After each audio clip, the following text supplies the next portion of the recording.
আসসালামু আলাইকুম প্রিয় শিক্ষার্থী ভাই বোনেরা, আমরা বলবিদ্যা তৃতীয় অধ্যায় থেকে আমরা আরেকটা ম্যাথ সমাধান করব। প্রশ্নটি হলো 80 মিটার উঁচু স্থান থেকে একটা বস্তু ভূমিতে পতিত হলো, ভূমিতে পৌঁছানোর সময় ভূমিতে পৌঁছাতে কত সময় লাগবে এবং ভূমি স্পর্শ করার পূর্বে এর বেগ কত হবে। তাহলে 80 মিটার উচ্চ স্থান থেকে বস্তুটিকে ভূমিতে ছেড়ে দেওয়া হয়েছে। তাহলে 80 মিটার উঁচু স্থানে তার কিন্তু কোনো বেগ ছিল না, তাহলে তার আদিবেগটা কত? আদিবেগ বি নটের মান কিন্তু অবশ্যই 0 হবে। উচ্চতাটা কত ছিল? সে 80 metre, H equal to 80 metre. G এর মান জানেন, আর ভূমিতে ফিরে আসতে সময়টা আমরা জানি টি। এখন পরন্ত বস্তুর ক্ষেত্রে একটা বস্তু উপর থেকে পড়লে নিচের দিকে যেই পরন্ত বস্তুর সূত্রটা অ্যাপ্লাই হবে, সেই সূত্রটা হলো H equal P not T plus half G T square. এটা কিন্তু একবার মুখস্থ রাখবেন পরন্ত বস্তুর ক্ষেত্রে।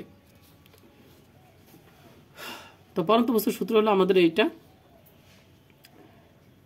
আর যদি বস্তুটা যদি উপর থেকে নিচে পড়তেছে তাই এখানে প্লাস হয়েছে। যদি কেউ এই কলমটা যদি আমি নিচ থেকে উপরে মারতাম তাহলে কিন্তু আমার এখানে মাইনাস হইতো। আচ্ছা, এখন দেখেন যেহেতু উপর থেকে নিচে পড়তেছে তাই এখানে প্লাস হয়েছে। তো উচ্চতা দেওয়া আছে, বেগ আদিবেগটা তার কত? 0। সময়টি জানা নাই কারণ আমরা বের করব। হাফ জি এর মান 9.8 টি স্কোয়ার। এখন এটা তো 0 হয়ে যায়, আর এখানে 2 দিয়ে এটা কাটলে 4.9 টি স্কোয়ার। এখন আমরা বার করব কি, যে টাইম বের করব, কারণ আমাদের একটা সময় চাইছে উত্তর। তাহলে আমরা কি করব, টি স্কোয়ার বার করতে হলে 4.9 দ্বারা এটার ভাগ করতে হবে, এই মানটা বের হয়। তাহলে টি এর মান হবে কি রুট এত, তো উত্তর এত সেকেন্ড। আশা করি বুঝতে পারছেন। এখন পরীক্ষা আবার আরেকটা প্রশ্ন করছে, সেটা হলো ভূমিতে যখন স্পর্শ করার ঠিক আগ মুহূর্তে বেগটা কত হবে। তাই মনে করে ভূমিতে স্পর্শ করার পূর্বে ঠিক এক মুহূর্তে তার বেগটা হবে ভি। তাহলে আদিবেগটা হবে 0। এখন বলবেন আদিবেগটা কেন 0 হয়েছে? কারণ ওই যে যখন বস্তুটা ওই যে 80 মিটার উপরে ছিল তখন এই বস্তুটা কি ছিল? বস্তুটা স্থির ছিল, অর্থাৎ আদিবেগটা তখন 0। আর ঠিক এই মুহূর্তে স্পর্শ করার ভূমি স্পর্শ করার মুহূর্তে যে বেগ সেটা হলো তার কি? তাহলে আদিবেগটা হলো তার 0, শেষ বেগটা কিন্তু আমরা কত জানি না। তাহলে এটি আমরা বের করব কোন সূত্র দিয়ে? যদি আমরা এই অঙ্কটা করতে চাই তাহলে B square equal to B naught square 2gh।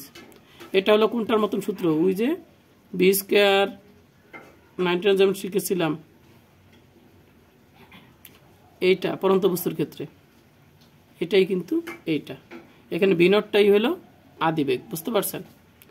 তাহলে বি স্কোয়ার শেষ বেগ স্কোয়ার আদিবেগ স্কোয়ার প্লাস 2gh। এটা হলো আমার শেষ বেগ, এটা হলো আমার আদিবেগ। আদিবেগের মান কত হবে? 0 হবে। চাইলে আপনারা এখানে ms-1 লিখতে পারেন বেগটা। আর জি এর মান তো আমরা মুখস্থ সব সময় 9.8। এইচ হলো কত? 80 মিটার। তাহলে আমাদের বের করতে হবে এই বেগটা। তাহলে এটা গুণ করলে হয় কত? 1568। স্কোয়ারটাকে উঠিয়ে দিলে রুট আসবে এত মিটার পার সেকেন্ড। অর্থাৎ এই যে ভূমিতে স্পর্শ করার পূর্ব মুহূর্তের বেগ হবে কত?